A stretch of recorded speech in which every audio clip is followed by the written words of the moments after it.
नमस्कार, आप देख रहे हैं दूरदर्शन किसान। कार्यक्रम कृषि दर्शन में आप सभी का स्वागत है। मैं हूं आपके साथ मोनालिसा।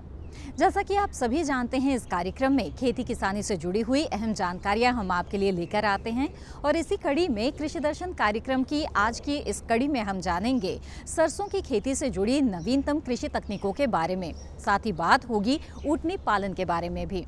तो आइए शुरू करते हैं आज का ये कार्यक्रम।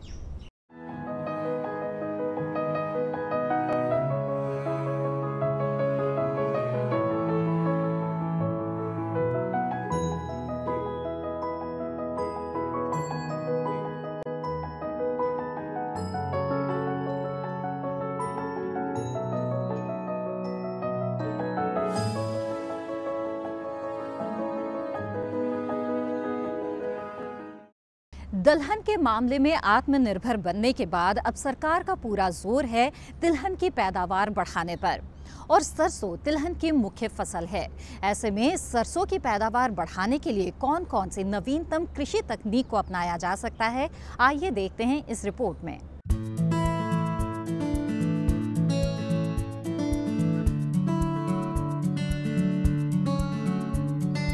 सरसों और राई की गिनती भारत की प्रमुख 3 तिलहनी फसलों में होती है, जो देश में आई पीली क्रांति के लिए मुख्य रूप से जिम्मेदार है, जिसके कारण भारत में तेल के आयात में न केवल अनअपेक्षित कटौती हुई बल्कि निर्यात की संभावनाएं भी बढ़ी है। विश्व में प्रमुख तिलहन फसलों में मूंगफली, सरसों, सोयाबीन और सूरजमुखी है। अमेरिका, ब्राजील, अर्जेंटीना, चीन व भारत प्रमुख तिलहन उत्पादक देश हैं। कृषि विशेषज्ञों का कहना है कि अगर सरसों की खेती वैज्ञानिक तरीके से की जाए और बुआई से लेकर कटाई तक कुछ विशेष बातों का ध्यान रखा जाए तो फसल को रोगों से बचाया जा सकता है और अधिक उपज ली जा सकती है। सरसों की फसल किसानों में बहुत ही लोकप्रिय है, क्योंकि ये फसल कम सिंचाई और लागत में दूसरी अन्य फसलों की अपेक्षा अधिक लाभ देती है। सरसों की खली में 38 से 40% प्रोटीन होता है और ये एक अच्छा पशु आहार माना गया है। सरसों की फसल में कम उत्पादन के कारण अधिक बीज दर, उपयुक्त किस्मों का चयन न करना, असंतुलित उर्वरक प्रयोग, रोग व कीटों की रोकथाम न करना और नमी की सीमित मात्रा, साथ ही खरपतवारों का अधिक प्रकोप होना है। सरसों की अच्छी पैदावार किसानों की आर्थिक स्थिति को काफी हद तक प्रभावित करती है। सरसों की खेती में नवीनतम तकनीकें अपनाकर भरपूर लाभ उठाया जा सकता है।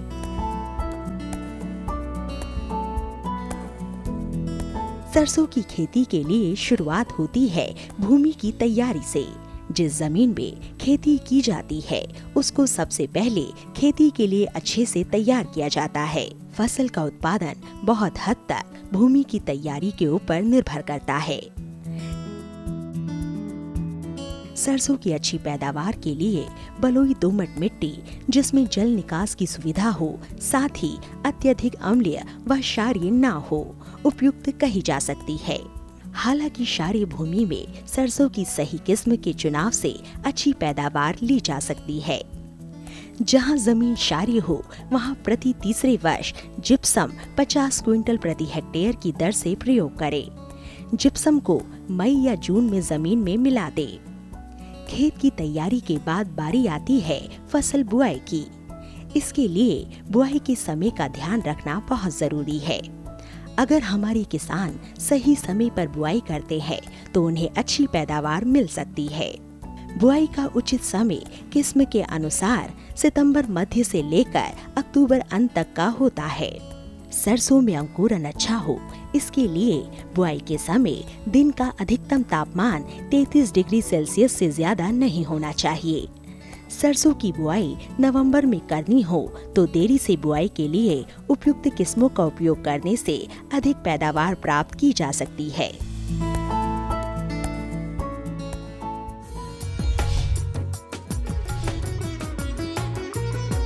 कृषि दर्शन कार्यक्रम में फिलहाल वक्त हो चला है एक छोटे से ब्रेक का। हम जल्द हाजिर होते हैं, बने रहें हमारे साथ।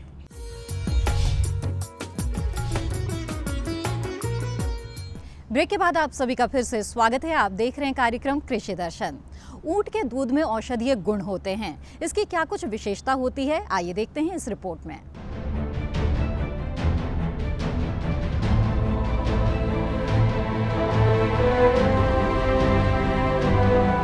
रेगिस्तानी जहाज ऊंट, जो कई दशकों से परिवहन और सामान ढोने के काम आता था, और आज वही ऊंट दुधारू पशु के रूप में बेहतर विकल्प के तौर पर सामने आया है। ऊंटनी का दूध औषधीय गुणों से लबरेज है। कई देशों में ऊंटनी का दूध पिया जाता है, और सिर्फ पिया ही नहीं जाता, औषधि के रूप में इसका इस्तेमाल भी किया जाता है। ऊंटनी के दूध के चमत्कारी फायदों की वजह से ही इसे सफेद सोना कहा जाता है। राष्ट्रीय उष्ण अनुसंधान केंद्र बीकानेर राजस्थान में ऊंटनी के दूध पर किए गए अनुसंधान के मुताबिक ये दूध कई बीमारियों के लिए रामबाण सिद्ध हो चुका है। वर्ष 2017 में ऊंटनी के दूध को FSSAI द्वारा गहरी जांच पड़ताल और वैज्ञानिक अनुसंधान के बाद ह्यूमन फूड की श्रेणी में शामिल कर लिया है। NRCC के निदेशक डॉक्टर NV पाटिल ऊंटनी के दूध से जुड़े कई फायदे बताते हैं। Food safety standards authority of India, इनके पास हमने हमारे यहाँ के जो दूध के केमिकल एनालिसिस, न्यूट्रिशनल एनालिसिस, इसके जब रिजल्ट भेजे तो लगभग बहुत सालों के पश्चात अब ये बात हुई है कि ऊंटनी का दूध पूरी तरह से एक स्वास्थ्य हेतु अच्छा दूध माना गया है, उसको प्रमाणित किया गया है, और उसके स्टैंडर्ड्स सेट करते हुए अब ऊंटनी का दूध का व्यापार हम कर सकते हैं। मैं आपको बताता हूँ कि food safety standards authority of India ने 2017 के फरवरी में इसके स्टैंडर्ड्स निश्चित किए हैं, जिसके तहत जो 2% जो फैट है और लगभग 6.5% इसका SNF सॉलिड नॉट फैट है, ये अगर प्रकार का दूध अगर ऊंटनी से आता है तो उसका हम अच्छी तरह से मार्केटिंग कर सकते हैं। ऊंटनी के दूध के कई बेमिसाल फायदे हैं। ये मानव शरीर की प्रतिरोधक क्षमता को भी बढ़ाता है। ऊंटनी का दूध मधुमेह के शिकार लोगों के लिए किसी रामबाण से कम नहीं है। डॉक्टर पाटिल बताते हैं कि कई शोधों से ये तथ्य सामने आया है कि इसमें कई ऐसे एंटीऑक्सीडेंट्स पाए जाते हैं जो कैंसर जैसी गंभीर बीमारियों से भी लड़ सकते हैं। जब डायबिटीज़ की बात है तो बहुत अच्छे निष्कर्ष के बाद हमने ये देखा कि डायबिटीज़ इस वजह से ठीक होता है कि ऊंटनी के दूध में जो प्रोटीन है वो एक स्पेशल तरह का प्रोटीन है, और वो प्रोटीन जब डाइजेशन के लिए पचन संस्था में जब जाता है तो पाचन होते हुए उसके जो छोटे छोटे टुकड़े जिसको पेप्टाइड्स कहते हैं, उन पेप्टाइड्स में इंसुलिन जैसी एक्टिविटी होती है, और इसी वजह से इनकी दूध में जो प्रोटीन है और प्रोटीन के बाद पेप्टाइड्स जो उपलब्ध होते हैं, उनसे हम इंसुलिन का काम करवा सकते हैं। जिनकी स्केल, एटिक स्केल उसको कहते हैं कि ऑटिज्म ट्रीटमेंट इवैल्यूएशन चेकलिस्ट, जिसमें कि 170 करीब ऑब्जर्वेशंस होते हैं, उन ऑब्जर्वेशंस के निर्णयानुप्रत जो बच्चों को 50 से 70 जो उसकी स्केल है वो अगर कम हो जाती है तो उनका सुधार के रूप में उसको देखा जाता है। तो लगभग 70 दिनों में अगर उनको ऊंटनी का दूध पिलाया जाए तो 70 दिनों में ये बच्चों की जो स्केल है वो 30 तक कम होने में, इसका मतलब है कि उनको अच्छी तरह से उसका फ़ायदा होते हुए ऑटिज़म की जो भी लक्षण हैं उससे निजात वो पा सकते हैं। ऊंट के संपूर्ण आहार की बात करें तो अन्य पशु की अपेक्षा कम है। ऊंट को अपने भार के मुताबिक 1 से 1.5% आहार चाहिए होता है।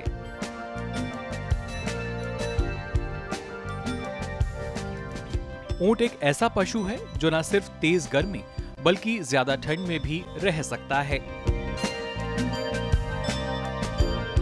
इसके रहने के लिए किसी खास इंतजाम की जरूरत नहीं होती।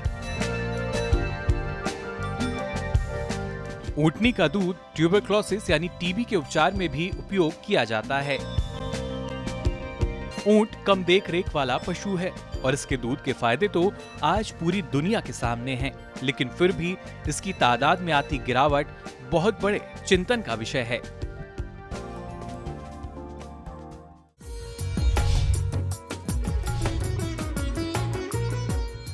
कृषि दर्शन कार्यक्रम में वक्त हो चला है एक और छोटे से ब्रेक का।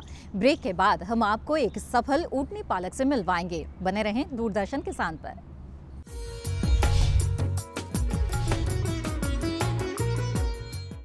ब्रेक के बाद आप सभी का फिर से स्वागत है कार्यक्रम कृषि दर्शन में।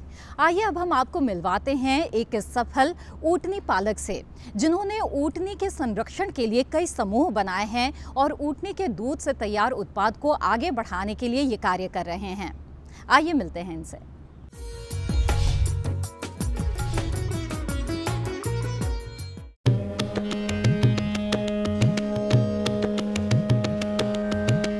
शायद ही ऊंट के अलावा कोई जानवर राजस्थान की शान का प्रतीक है।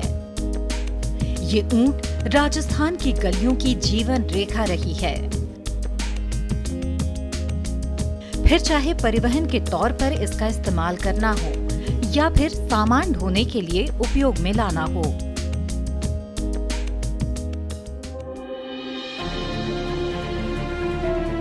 वैसे तो राजस्थान में कई लोग ऊंट पालन करते आए हैं, लेकिन मुख्य तौर से रायका समुदाय के लोग ऊंट पालन में आगे रहे हैं। राजस्थान और ऊंट का रिश्ता कई बरसों पुराना है, जो निरंतर ही आगे बढ़ता चला जा रहा है।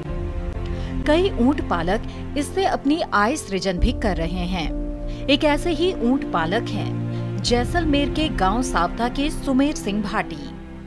32 साल के सुमेर सिंह भाटी ने कई वर्षों तक दूसरे राज्यों में व्यवसाय किया। ऊंट पालन उन्हें उनके पूर्वजों की देन है। मेरे यहाँ पूर्वजों की जैसे ऊँटनिया का था, पशुपालन का हमारा व्यवसाय था। उस व्यवसाय को देखते हुए और यह इसका मुझे यहाँ लगा कि मैं इसमें मुझे बचाना पड़ेगा। उसको बचाने के लिए मैं मेरी कोशिश कर रहा हूँ। पिताजी के द्वारा जो जैसे अचल संपत्ति मानी जाए तो बहुत कुछ मिला है। सबसे बेस्ट तो उनका मार्गदर्शन मिला। वो यहाँ इस एरिया के जाने माने थे, शिक्षित भी थे और यहाँ का लगाव था बहुत अच्छा। तो मुझे उनकी जो रास्ते पे चल रहा हूँ तो बहुत अच्छा मुझे मार्गदर्शन मिल रहा है। पिछले कुछ वर्षों में ऊंट की आबादी में गिरावट एक बड़े चिंतन का विषय बन गई है, मुख्य रूप से उन समुदाय के लिए जिनकी आजीविका पूर्ण रूप से ऊंट पालन पर निर्भर करती है।